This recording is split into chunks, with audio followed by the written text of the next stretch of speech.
A'udzubillahi minasyaitonirrajim. Bismillahirrahmanirrahim. Assalamualaikum warahmatullahi wabarakatuh. Innal hamdalillah nahmaduhu wa nasta'inuhu wa nastaghfiruh wa na'udzubillahi min syururi anfusina wa min sayyiati a'malina may yahdihillahu fala mudhillalah wa may yudlilhu fala hadiyalah. Asyhadu an la ilaha illallah wahdahu la syarikalah wa asyhadu anna Muhammadan 'abduhu wa rasuluhu la nabiyya ba'dah. Allahumma salli wa sallim ala hadha nabiyil karim wa ala alihi wa ashabihi wa man tabi'ahum bi ihsanin ila yaumiddin. Wa qala Allah ta'ala fi kitabihil karim ya ayyuhallazina amanu taqullaha haqqa tuqatih wa la tamutunna illa wa antum muslimun. Ya al-haqq adkhilna mudkhala sidqin wa akhrijna mukhraja sidqin wa ja'alna min ladunka sultanan nasira. Ja'al haqq wa zahaqal batil innal batila kana zahuqa. Ya alim Allahumma alimna ma yanfa'una wa anfa'na bima 'allamtana wa zidna ilma wa arina al-haqqa haqqa warzuqna ittiba'ah wa arina al-batila batila warzuqna ijtinabah. Rabbi israh li sadri wa yassir li amri wahlul 'uqdatam min lisani yafqahu qawli. Rabbana innana amanna faghfir lana dzunubana wa qina adzabannar. Amma ba'd. Alhamdulillah, segala puji dan syukur adalah milik Allah, Tuhan semesta alam yang telah menciptakan kita, dan karena rahmat dari Allah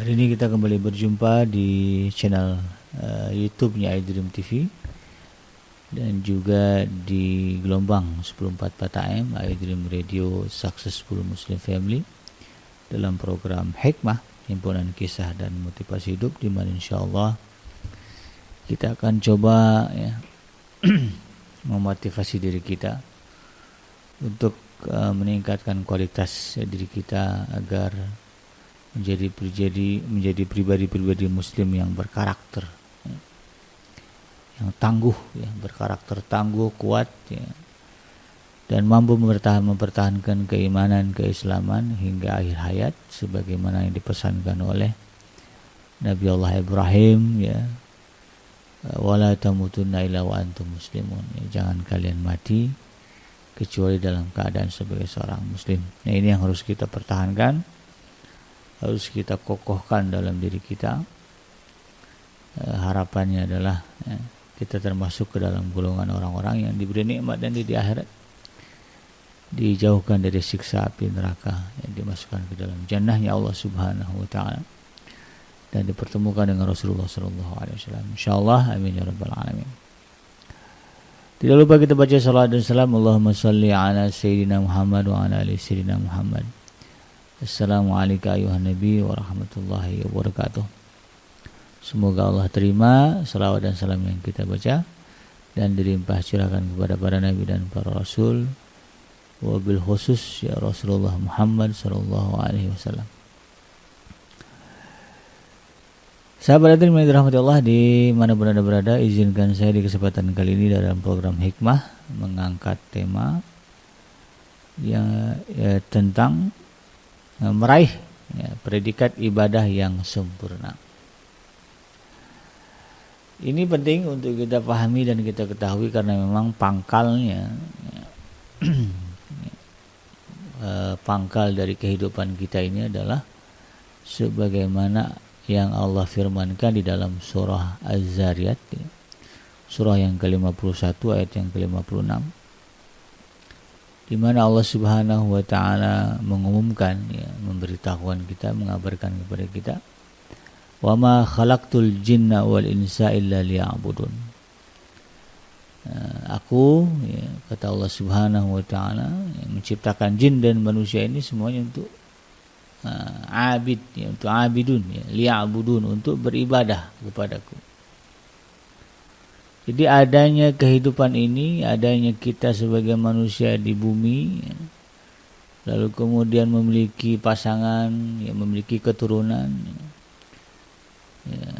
semua yang kita jalani dalam kehidupan ini, itu Allah ciptakan dengan tujuan supaya kita beribadah, beribadah kepada Allah Subhanahu wa taala. Dan jangan heran dengan ini gitu. Ada orang bertanya-tanya, masa sih ya, kita hidup harus ibadah terus? Masa sih kita ini hidup harus ibadah terus? Ya kapan senang-senangnya? Mau senang-senang nantilah ya di akhirat. Dunia ini memang tugas kita beribadah.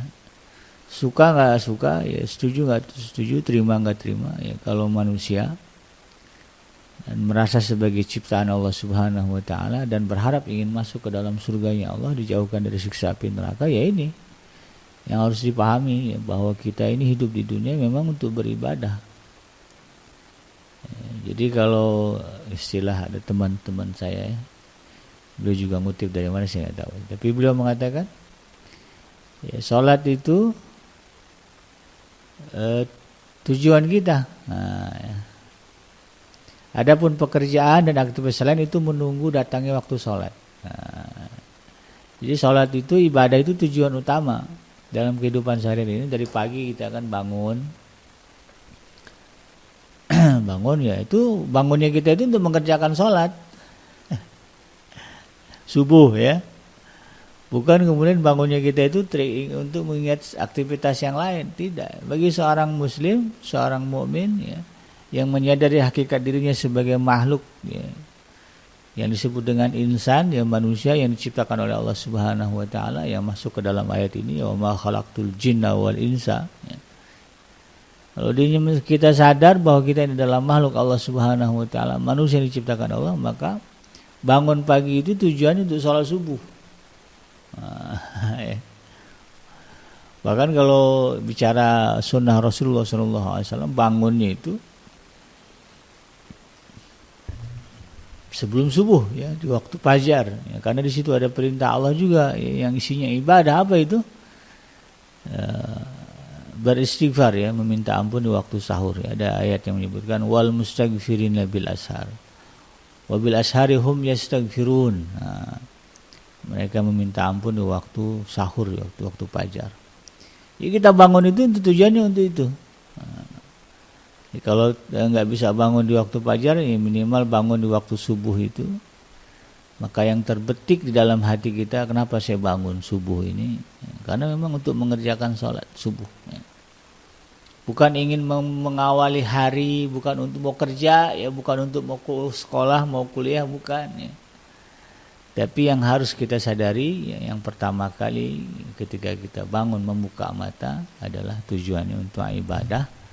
Yang pertama di depan mata kita adalah sholat subuh. Ya, barulah setelah itu ada niat-niat yang lain. Nah, kemudian habis sholat subuh kita beraktivitas. Ya, ada yang bekerja, ada yang belajar, ya, ada yang berdagang, ada yang berjualan. Ya, dalam konteks ya, keutamaan sholat begitu ya, sebagai bentuk ibadah yang real, nyata begitu. Ada orang masih samar ya. Sebetulnya kalau berbicara ibadah, ya, nanti kita lihat definisinya apa. Ya ruang lingkupnya luas. Ya. Tapi kan kalau berbicara spesifik, ya, spesifikasi ibadah itu ya, yang paling utama ya, berbicara ibadah adalah sholat. Ya. Maka ketika kita beraktivitas di siang harinya, sebetulnya itu adalah aktivitas kita untuk menunggu pelaksanaan sholat zuhur. Nah, jadi ketika azan zuhur berkumandang, udah gercep cepat ya untuk kemudian melaksanakan sholat. Setelah selesai sholat zuhur, beraktivitas lagi itu juga nunggu datangnya waktu sholat asar. Demikian juga ketika sholat maghrib dan sholat isya. Itulah aktivitas kita sehari-hari. Dan ini yang harus kita sadari atas apa yang Allah sebut di dalam surah Al-Zariyat ayat yang ke 56 ini, wa ma khalaqtul jinna wal insa illa liya'budun. Itulah ya kita manusia. Kalau kita mengharapkan keselamatan ya, setelah kita mati, ini yang harus menjadi pondasi basic pemahaman kita ya, di dalam hidup ya. Bahwa hidup ini untuk beribadah kepada Allah Subhanahu wa taala. Apapun bentuk aktivitasnya, apapun bentuk pekerjaan dan kegiatannya, itu harus masuk ke dalam definisi ibadah. harus masuk ke dalam wilayah ibadah. Dan kita harus menjauhkan diri dari hal-hal ya di luar itu. Makanya ada banyak kritikan ya dari Allah Subhanahu wa taala kepada mereka yang melakukan perbuatan-perbuatan di luar ibadah ya. Ya, itu disebut sebagai perbuatan yang melalaikan. Ini permainan, sunagoro dan sebagainya. Ibnu Manzur ya di dalam lisan Al-Arab, ini kamusnya, kamus bahasa Arab. Dalam Lisanul Arab mengatakan bahwa akar kata ibadah atau ubudiyah ya, kita berbicara makna ibadah ya, atau ubudiyah, menurut Ibnu Manzur ya di dalam kamus Lisanul Arab beliau mengatakan maknanya adalah tunduk dan patuh. Jadi tunduk dan patuh itu makna ibadah. Makanya kalau ada orang ya kemudian kemerdekaannya dirampas ya, nanti disebut sebagai abid ya. Itu bahasa kitanya hamba sahaya gitu ya. Sahaya atau hamba itu adalah orang yang memang tunduk patuh kepada majikannya, kepada tuannya. Nah di dalam konteks ibadah yang disebutkan dalam Al-Quran ya, jadi kepatuhan dan ketundukan itu ya, hanya diarahkan kepada Allah Subhanahu wa taala. Karena Allah lah ya, karena Allah sajalah yang berhak disembah sebagai Tuhan seluruh makhluk. Dan menurut Ibnu Manzur ya, ibadah itu adalah ketaatan. Ya, taat ya, bahasa Arab ya, bahasa kitanya patuh. Kepatuhan dan beribadah adalah menghinakan diri atau merendahkan diri ya, serta menunjukkan kepatuhan kepada Allah Subhanahu wa taala. Merasa hina diri ini di hadapan Allah Subhanahu wa taala sehingga tidak ada celah di dalam diri kita untuk membantah perintah Allah. Ya, orang itu kan berani membantah kalau merasa dirinya ya, ada kemuliaan. Ya. Presiden kalau diperintah sama PNS mungkin nggak mau tunduk ya. Ya karena dia merasa hierarkinya lebih tinggi gitu. Ya. Ada pejabat atau apalah sebutlah ya, PNS dengan pangkat yang paling rendah merintah presiden begitu. Hingga akan masuk begitu. Karena merasa lebih mulia. Nah, ketika berbicara ibadah di hadapan Allah Subhanahu wa taala itu kita hilangkan, tidak ada ya, rasa dalam diri kita bahwa kita itu mulia di hadapan Allah Subhanahu wa taala. Kita harus merasa hina, rendah diri di hadapan Allah Subhanahu wa taala. Kalau ada istilah orang saya ini apalah ya, hanya remah-remah rengginang itu harus dihadapkan kepada Allah ya. Jangan dihadapkan kepada manusia. Ketika kita ibadah itu harus merasa begitu. Ya Allah, apalah saya ini makhluk yang kecil. Sementara Engkau adalah zat yang maha besar, yang maha agung ya. Melihat bagaimana besarnya bumi ini saja kita sudah merasa kecil di hadapan Allah Subhanahu wa taala. Apalagi kalau kita bicara ya ruang angkasa ya. Nggak kebayang ya gimana besarnya Allah yang menciptakan semesta alam. Ya harus merasa rendah hina. Ini menurut Ibnu Manzur. Di dalam Al-Quran Allah Subhanahu wa taala berfirman ya, ini terkait dengan definisi ibadah ya, sebagaimana yang disebutkan di dalam surah Al-Mu'minun ayat yang ke-47 ya. Di dalam penggalan ayat ini ya, ada kata yang memberikan definisi ibadah.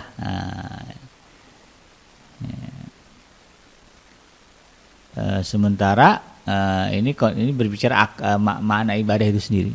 Jadi kalau kita ingin mendapat gambaran real ya tentang apa itu definisi dan makna ibadah, nah, sebagaimana perkataan Fir'aun ya di dalam Al-Quran disebutkan ayat yang ke-40 surah Al-Mu'minun, ini surah yang ke-23. Wa qaumuhum lana abidun. Padahal kaum mereka ya maksudnya Bani Israel ya, umatnya Nabi Musa alaihi salam Disebut sebagai Firaun apa? Wa qaumuhuma, ya, dan kaum keduanya Nabi Musa dan Nabi Harun ini lana abidun, ya, mereka adalah orang-orang yang menghambakan diri kepada kita. Abid, ya, disebutnya abid, hamba, ya, yang tidak punya kuasa untuk menentang kehendak, keinginan apapun lah ya dari majikan, dari orang yang dipertuannya. Jadi itu definisi dan makna ibadah. Jadi maksud kata abidun, ya, di dalam ayat tersebut, ya, adalah merendahkan diri. Jadi Bani Israel itu tidak boleh, ya, menunjukkan kemuliaan mereka di hadapan Firaun. Jadi harus serendah-rendahnya. Makanya kalau di dalam film-film, ya, Nabi Musa, baik produksi Hollywood, ya, atau juga mungkin produksi yang lainnya kan ada juga, ya. Kan ada yang versi Bible, ya, Nabi Musa, ada juga versi Muslim gitu, ya. Itu bagaimana Firaun, ya, berhadapan dengan Bani Israel, luar biasa, ya. Kekejaman dia untuk supaya Bani Israel itu tunduk. Ya, kalau lewat Firaun nggak boleh melihat Firaun, gitu. Harus sujud, tunduk begitu, ya. Betul-betul melantai, ya. Jadi ini harus kemudian menjadi ruh pemahaman kita terkait dengan ibadah. Ya, jadi makna ibadah itu yang paling mendasar adalah bagaimana kita bisa menunjukkan kehinaan, ya, menghinakan diri untuk tunduk patuh kepada Allah Subhanahu wa taala. Maka siapa yang merendahkan diri di hadapan seorang raja, ya, kalau berbicara makna ayat tadi, maka sama saja ia menghambakan diri kepada raja itu.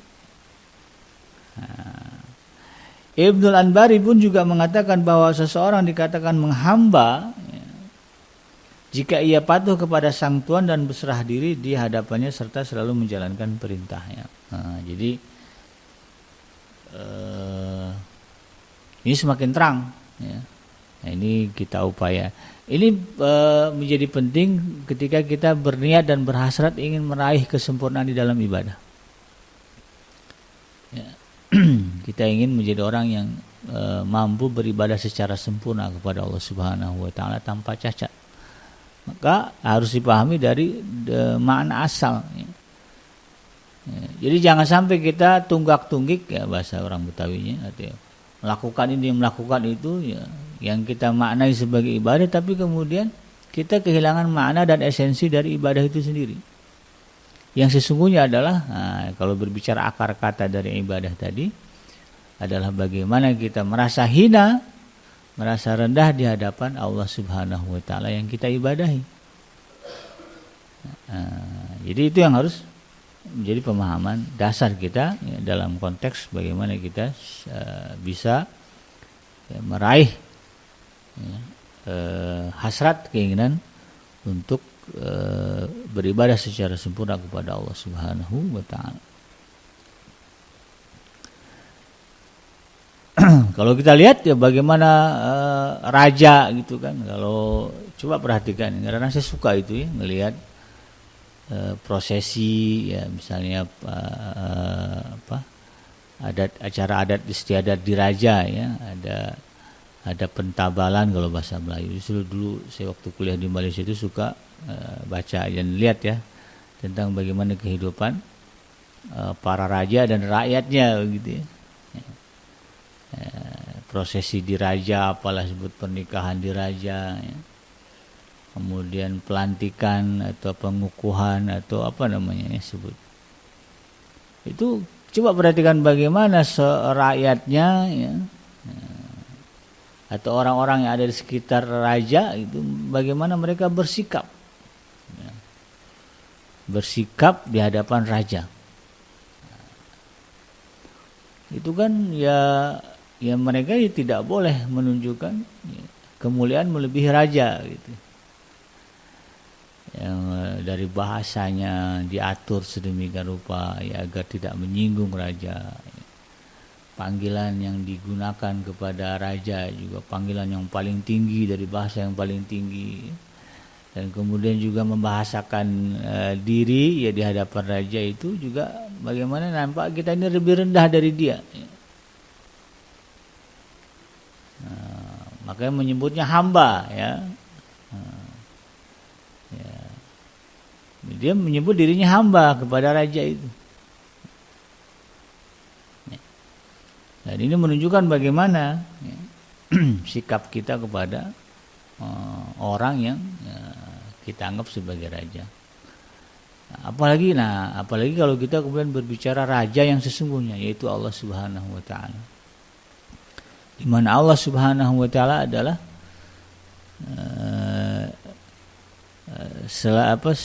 pencipta ya, dan dia nanti akan menunjukkan statusnya sebagai raja ya. Di dalam surah Al-Fatihah kan disebut ya Maliki Yaumiddin. Dia Allah adalah penguasa ya, atau raja pada hari berbangkit nanti. Ya, hari ini dunia banyak orang-orang yang kafir lalu kemudian mengklaim dirinya sebagai penguasa ya, dunia. Ya, apalagi raja dunia begitu. Lalu kemudian berbuat semena-mena ya, bahkan membunuh orang-orang yang beriman kepada Allah Subhanahu wa taala. Dalam riwayat kan begitu ya. Ada Ashabul Kahfi yang kemudian harus pergi ya, ke gua untuk bersembunyi gara-gara raja mereka adalah orang zalim yang kemudian membunuh orang-orang yang beriman. Yang tidak mau mengakui begitu ya, perintah untuk menyembah dia. Demikian juga Nabi Musa alaihissalam dan umatnya ya, dan pengikutnya harus kemudian lari dari Mesir ya, menjadi pelarian ya, gara-gara ya, tidak mau tunduk patuh kepada Firaun yang mengaku dirinya sebagai Tuhan ya. Karena kan Firaun mengklaim apa? Ana rabbakumul a'la. Aku adalah Tuhan kalian yang paling tinggi. Nah, itu pengakuan Firaun. Dan Firaun setelahnya juga sama ya. Banyak raja-raja yang kemudian mengaku dirinya adalah penguasa raja dunia. Nah, nanti di akhirat, dia akan berhadapan dengan raja yang sesungguhnya, yang memiliki kekuasaan dan kekuatan, yang tidak ada seujung kukunya kalau dibandingkan dengan kita, gitu. Manusia ini lemah sekali. Allah Malik nanti, Allah menjadi raja. Siapa yang mengaku di dunia ini raja di hadapan kepada Allah Subhanahu wa taala ya, untuk segala kezalimannya. Ya, bisa apa dia sama Allah nanti? Bisa apa dia sama raja yang sesungguhnya? Dia penguasa. Raja kan merasa berkuasa karena segala perintahnya dipatuhi gitu kan. Ya, dan dia punya pasukan. Punya bahasa ininya penguat kuasa gitu. Ketika dia memerintahkan tangkap, ada orang yang kemudian siap menangkap. Sediakan minum, ada orang kemudian menyediakan minum. Kayak minta upeti, ada orang kekuatan itu.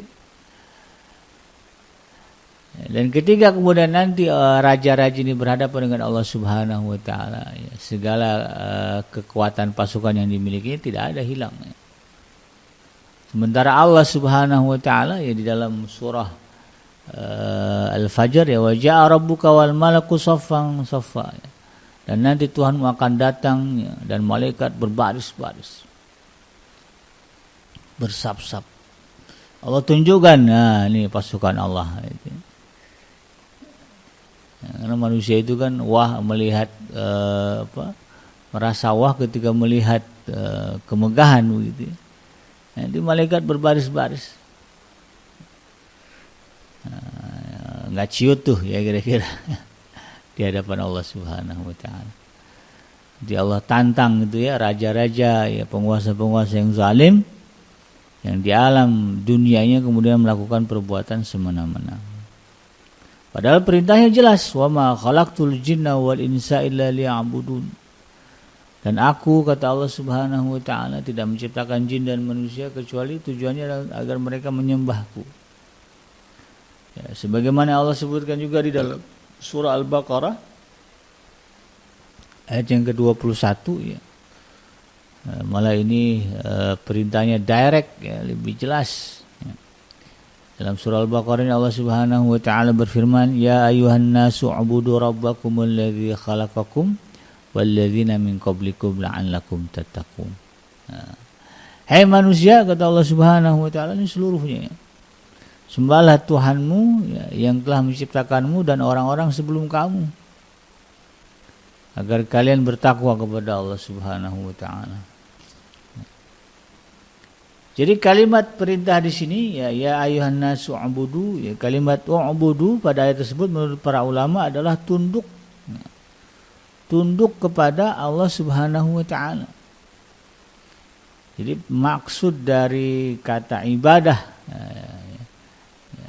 sembahlah, ya, ibadahlah kalian gitu, ya, kepadaku begitu, ya. Maka ayat ini, ya, secara bahasa artinya memerintahkan kita manusia tunduk, ya, kepada Tuhan, ya, kepada Allah Subhanahu wa taala.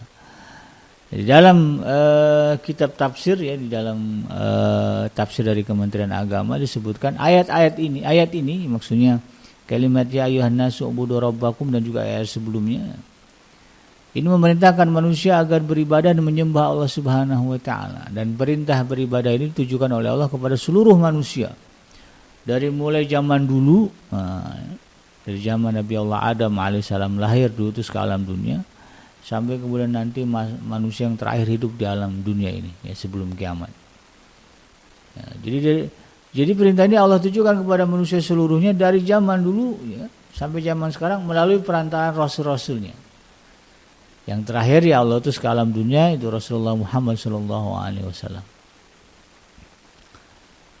Sebagaimana yang Allah sebutkan di dalam surah An-Nahl, ya, surah yang ke-16 ayat yang ke-36, walaqad ba'atsna fi kulli ummatin rasulan an ya'budullaha wajtanibut taghut.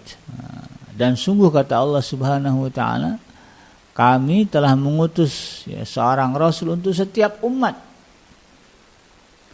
yang menyeru, ya, an ya'budullaha wajtanibut taghut, sembahlah Allah dan jauhilah sesembahan selain Allah Subhanahu wa taala. Jadi semua umat sudah Allah utus rasul dan kita adalah umatnya Rasulullah Muhammad sallallahu alaihi wasallam. Kita umatnya Nabi Muhammad. Semuanya Allah utus rasul, ya. Di mana rasul ini seruan utamanya adalah sembahlah Allah dan jauhilah taghut. Nah, tiap-tiap rasul memulai dakwahnya dengan seruan kepada kaumnya, ya, agar menyembah Allah. Jadi kalau kita lihat perintah para rasul, ya, para nabi dan para rasul kepada kaumnya, ya sama kurang lebih begitu, ya. Misalnya apa yang Allah sebut, ya, terkait dengan dakwahnya Nabi Allah Nuh alaihissalam kepada umatnya, ya, karena Nabi Nuh adalah rasul pertama, ya, yang Allah utus ke alam dunia, karena sebelum kedatangan Nabi Allah Nuh, ya, dari zaman Nabi Adam sampai zaman Nabi Nuh itu manusia semuanya beriman. Lalu kemudian pada masa Nabi Nuh, ya, muncul kekafiran. Nabi Allah Nuh alaihissalam, ya, sebagaimana disebutkan di dalam surah Al-A'raf surah yang ke-7 ayat yang ke-59, ya, Allah Subhanahu wa taala mengabarkan kepada kita, faqala, ya, maka berkatalah Nuh, ya qaumi abudullaha ma lakum min ilahin ghairuh. Nah, lalu dia Nuh berkata, wahai kaumku, sembahlah Allah, ya, sembah Allah, ya. Ma lakum min ilahin ghairuh, di mana tidak ada Tuhan, ya, sesembahan bagimu selain Allah Subhanahu wa taala. Jadi jangan sampai muncul dalam kehidupan kita ada sesembahan, ada yang harus kita patuhi 100%, sebagaimana kita patuhnya kepada Allah Subhanahu wa taala. Enggak boleh, ya. Ya, kepatuhan 100% itu hanya kita tunjukkan kepada Allah Subhanahu wa taala. Patuh lahir batin itu kita tunjukkan kepada Allah Subhanahu wa taala semata. Tidak kepada yang lain. Dan dalam hal ini, ya, tentu, ya, bukti kita menghambakan diri kepada Allah Subhanahu wa taala di dalam upaya untuk meraih kesempurnaan di dalam beribadah, maka beribadah kepada Allah, ya, dalam konteks menghambakan diri, merendahkan diri kepada Allah Subhanahu wa taala, harus diikuti dengan rasa kehusyuan, rasa takut ya. Kemudian juga memurnikan ketaatan kepada Allah, betul-betul yang kita taati itu hanyalah Allah Subhanahu wa taala. Ketika kita takbiratul ihram dan ketika Allahu Akbar, kan kalimatnya Allahu Akbar. Allah itu maha besar, maka tidak ada yang lain selain Allah itu yang besar. Semuanya kecil. Maka ketika kita membaca itu, kita sedang memurnikan ketaatan kepada Allah Subhanahu wa taala, dalam artian kita sadar ya, salat yang kita lakukan ini adalah semata-mata memenuhi perintah Allah Subhanahu wa taala. Bukan karena ada calon mertua ya, bukan karena ada bos kita ya berjamaah bareng itu. Bukan pula karena suami kita menjadi imam ya bagi para istri. Ya, tapi semua itu dilakukan semata-mata karena ketundukan ya, kerendahan kita kepada Allah Subhanahu wa taala. Karena ya dengan merasakan ya bahwa hanya Allah lah yang menciptakan, menguasai, memelihara ya, dan mendidik seluruh makhluk ya. Maka kemudian ibadah seorang hamba ya, akan dinilai sebagai ibadah yang baik, ibadah yang sempurna. Ya ada orang yang melakukan ibadah ya sebatas salatnya, tapi kemudian tidak diisi itu tadi ya, tidak ada, minus kehusyuan, minus kesadaran bahwa dirinya sedang berhadapan dengan zat yang maha pencipta, yang maha agung. Ya, maka ya ibadahnya kurang sempurna. Nah ini ketika kita berbicara ya bagaimana agar ibadah kita ini sempurna ya, maka semuanya kita penuhi ya, dari mulai praktek ibadahnya ya, kemudian apalagi ruh dari ibadah itu sendiri, bahwa kita harus menyadari Allah Subhanahu wa taala sebagai pencipta dalam segala aktivitas ibadah kita ya. Baca Quran kan ibadah itu ya. Kemudian juga bekerja ya, bekerja kan juga ibadah. Mencari nafkah, berdagang juga bagian dari ibadah. Maka kita harus sadari bahwa yang kita lakukan ini dalam rangka menyembah Allah Subhanahu wa taala. Misalnya kita bekerja ya, mencari nafkah ya. Sadari dalam diri kita bahwa ini kita lakukan bukan karena ya, ingin bayar cicilan begitu ya, tiap bulan, bukan karena harus ada anak ya, yang harus di sekolah. Bukan karena itu, tapi kita niatkan, kita sadari bahwa ini adalah perintah Allah Subhanahu wa taala, di mana Allah memerintahkan kita ya untuk menafkahi diri dan tanggungan kita dengan nafkah yang halal. Karena ada perintahnya gitu ya. Wa qulu halalan thayyiba ya mimma razaqnakum. Makanlah yang halal. Nah, kita mau makan harus yang halal gitu kan. Itu perintah Allah, maka sadari itu ketika kita mau mulai bekerja. Ketika kita mau interview gitu ya, atau gitu ketika kita mulai mengajukan lamaran dan sebagainya, niatkan, ya, sadari bahwa ini kita lakukan untuk memenuhi perintah Allah Subhanahu wa taala. Sehingga tidak ada niat yang lain yang ngikut niatnya itu ya. Di dalam hati sudah sadar bahwa saya ini lakukan karena perintah Allah ya. Saya harus makan yang halal. Saya punya tanggungan ya, anak, orang tua, istri begitu ya.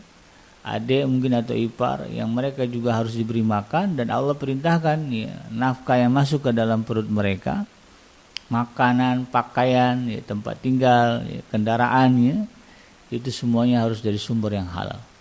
Itu Allah perintahkan. Ya, sadari itu.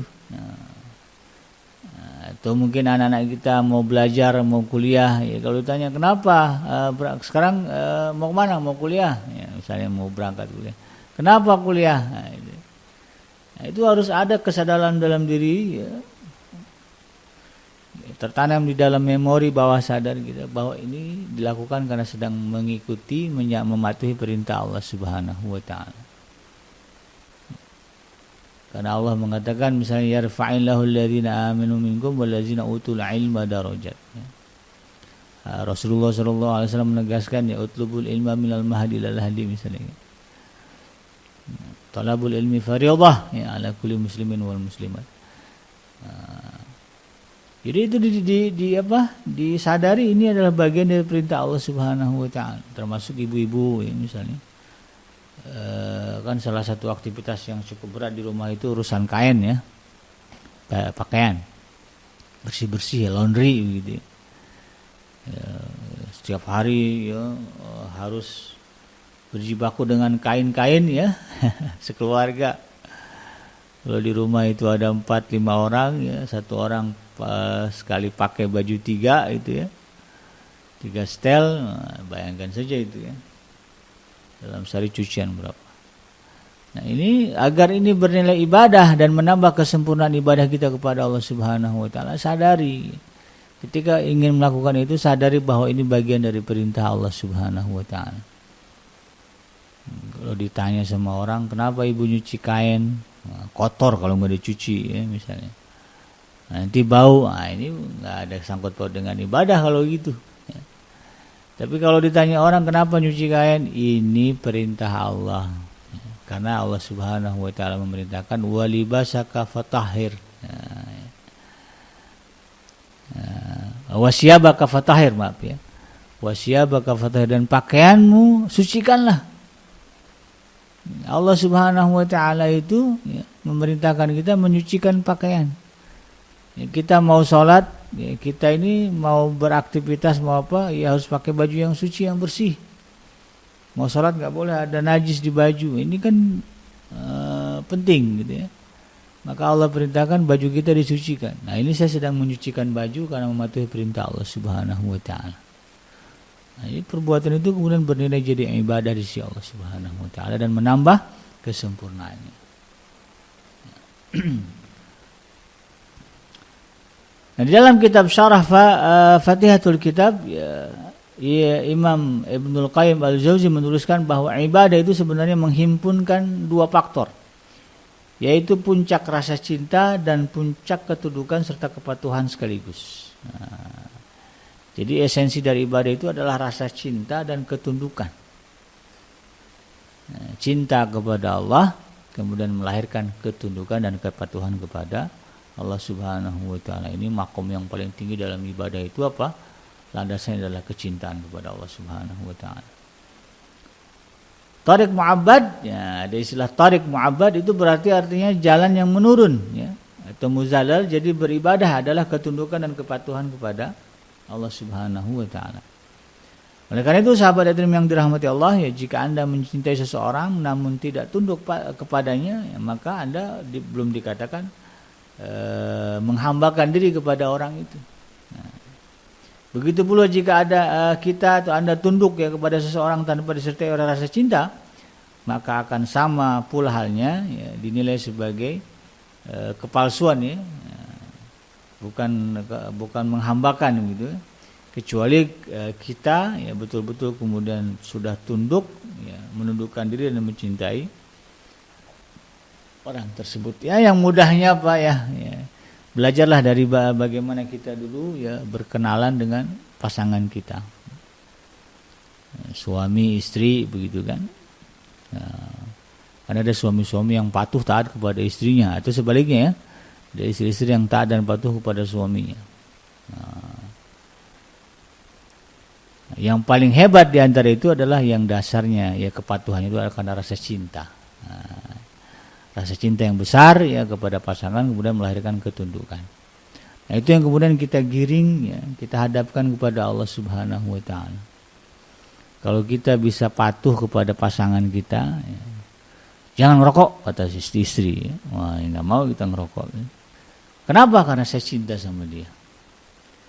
Nah, sekarang hadapkan itu kepada Allah Subhanahu wa taala. Ada banyak perintah di dalam Al-Qur'an. Ketika kita memiliki rasa cinta kepada Allah Subhanahu wa taala, maka ketundukan itulah ya yang merupakan gambaran kesempurnaan ibadah kita kepada Allah. Ya, jangan dibalik itu. Nah, yang kita lihat misalnya ada azabnya Allah Subhanahu wa taala. Kalau kita beribadah karena takut disiksa oleh Allah, ya, makomnya belum setinggi orang yang beribadah karena cinta kepada Allah Subhanahu wa taala. Demikian sahabat ilmu yang dirahmati Allah, insyaallah kita akan coba bahas ya di pertemuan yang akan datang terkait dengan bagaimana agar kemudian ibadah kita ya diterima oleh Allah Subhanahu wa taala. Yang benar datangnya dari Allah Subhanahu wa taala dan yang salah semata-mata lahir dari kealfaan dan kelapan saya pribadi. Saya bikin pamit undur. Subhanaka Allahumma rabbana wa bihamdika asyhadu an la ilaha illa anta astaghfiruka wa atubu ilaik. Walhamdulillahirabbil alamin. Wassalamualaikum warahmatullahi wabarakatuh.